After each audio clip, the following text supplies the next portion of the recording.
किसी ने बड़ी अच्छी बात कही है, एक पीढ़ी की मजबूरी, दूसरे पीढ़ी की परंपरा, तीसरे पीढ़ी की संस्कृति और चौथे पीढ़ी का धर्म बन जाता है। जी हाँ दोस्तों, मैं हूँ कल्पना और मैं बड़े ही दिल से स्वागत करती हूँ आप सभी का मेरे इस चैनल पर। तो आज की कहानी है एक बहुत बड़े साम्राज्य की, जो साम्राज्य बहुत बड़ा था, लेकिन उसकी एक दुखद विडंबना ये थी कि वहाँ कोई राजा बनना नहीं चाहता था, क्योंकि वहाँ एक प्रथा थी। जो भी राजा अपने 5 वर्ष पूरे कर लेता था, उसे हाथी पे सवार होके दूल्हे की तरह तैयार होके नगर से दूर एक दरवाजे के पीछे जाना होता था, जहाँ से वो राजा वापस लौट के कभी नहीं आता था।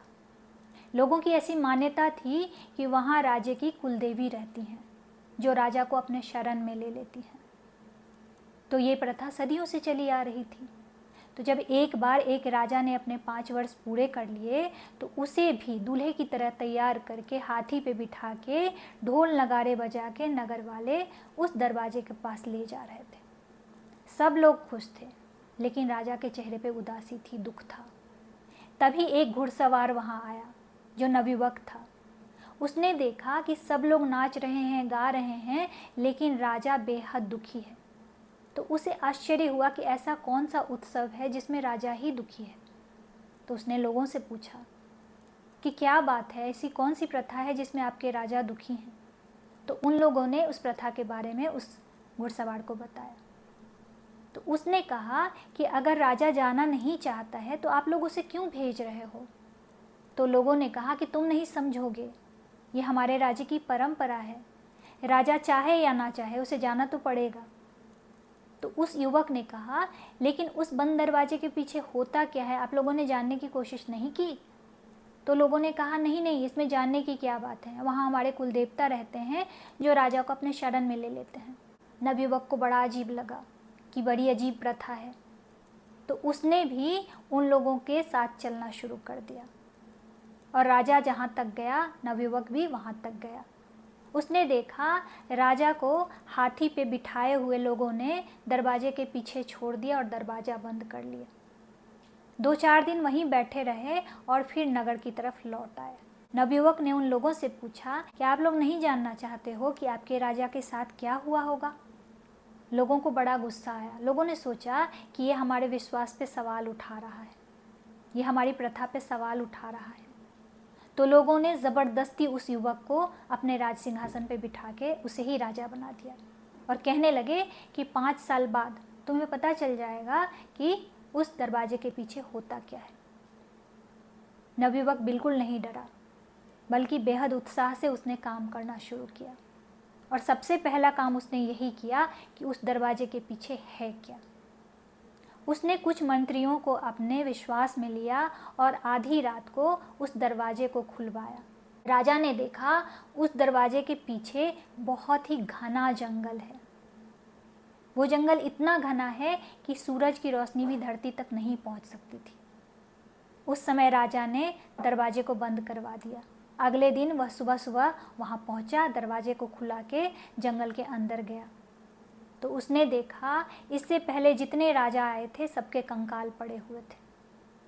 युवक समझ गया कि इन राजाओं को जंगली जानवरों ने अपना ग्रास बना लिया है।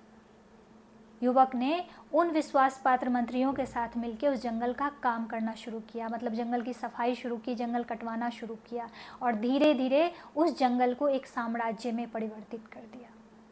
और इधर जिस साम्राज्य में वो राजा था उसे भी बड़े अच्छे से देखभाल कर रहा था।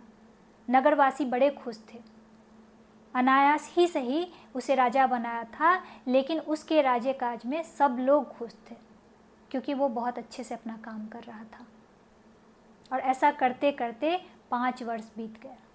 अब वो दिन आ गया जब उस राजा को बंद दरवाजे के पीछे जाना था। सब लोगों ने राजा को हाथी पे बिठाया और ढोल नगाड़े बजाने लगे। लेकिन इस बार कहानी उल्टी थी। इस बार नगरवासी दुखी थे, क्योंकि इतना अच्छा राजा उन्हें पहले कभी नहीं मिला था। और राजा मुस्कुरा रहा था, उसके चेहरे पे हंसी साफ दिख रही थी। तो नगर वालों ने पूछा कि महाराज, क्या आपको उस दरवाजे के पीछे जाने से डर नहीं लगता। राजा ने कहा, नहीं नहीं, डर क्यों लगेगा, क्योंकि सब राजा जाते हैं तो मैं भी जा रहा हूँ, तो उसमें डरने की क्या बात है। तो नगरवासियों ने कहा, लेकिन इससे पहले जो भी राजा गए वो दुखी थे और हम खुश थे, लेकिन इस बार हम दुखी हैं क्योंकि हम आपके जैसा राजा खो रहे हैं और आप खुश हैं। इसका कारण क्या है?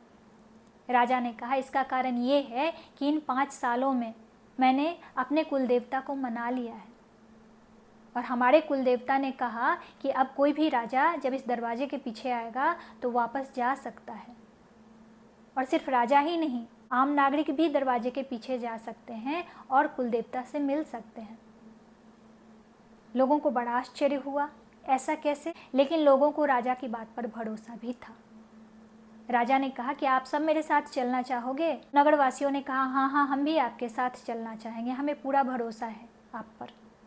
तो राजा ने दरवाज़ा खुलवाया। जैसे ही दरवाज़ा खुला, लोग अंदर गए आश्चर्यचकित रह गए, क्योंकि वहाँ पे एक बहुत बड़ा साम्राज्य था जो इस साम्राज्य से भी कहीं ज़्यादा खूबसूरत था। लोग आश्चर्यचकित राजा को देखने लगे। तो राजा ने सारी बात बताई कि वहाँ एक जंगल था जहाँ आप लोग राजा को भेजते थे और जंगली जानवर उन्हें खा जाते थे, और आप लोगों ने कभी जानने की कोशिश ही नहीं की कि इस दरवाजे के पीछे है क्या। और मैंने इन 5 सालों में इसे इतना खूबसूरत बना दिया कि मुझे यहाँ आने का कोई दुख नहीं बल्कि खुशी थी। अब नगर वालों को समझ में आ गया कि वो आज तक अंधविश्वास में जी रहे थे। तो देखा आपने, कहानी का सार यही है कि जब एक दिन हमें ईश्वर के पास जाना है तो उस घर को इतना खूबसूरत क्यों ना बना दें कि जब हम दुनिया से जाएं तो हमें उस बात का दुख ना हो, और हम ऐसे कर्म करके जाएं कि दुनिया वाले हमारे पीछे रोएं। दूसरी बात ये है कि किसी भी अंधविश्वास को फॉलो करने से पहले तथ्य को जानने की कोशिश करें कि इस अंधविश्वास की शुरुआत कहाँ से हुई थी और क्यों हुई थी। शायद वो सच जानने के बाद आप उस अंधविश्वास को मानो ही ना। आशा करती हूँ कि मेरी ये कहानी आप लोगों को अच्छी लगी होगी। अगर कहानी अच्छी लगी है और आप मेरे चैनल पर नए हो तो मेरे चैनल को सब्सक्राइब कर लीजिए, वीडियो को लाइक कर दीजिए। जाने से पहले फिर से वही बात दोहराना चाहूँगी कि हर नामुमकिन मोड़ से गुजर के जाना है, हौसलों से कह दो मंजिल खुद बनाना है। मिलती हूँ एक नई वीडियो में एक नई कहानी के साथ, तब तक के लिए आप सबको जय हिंद।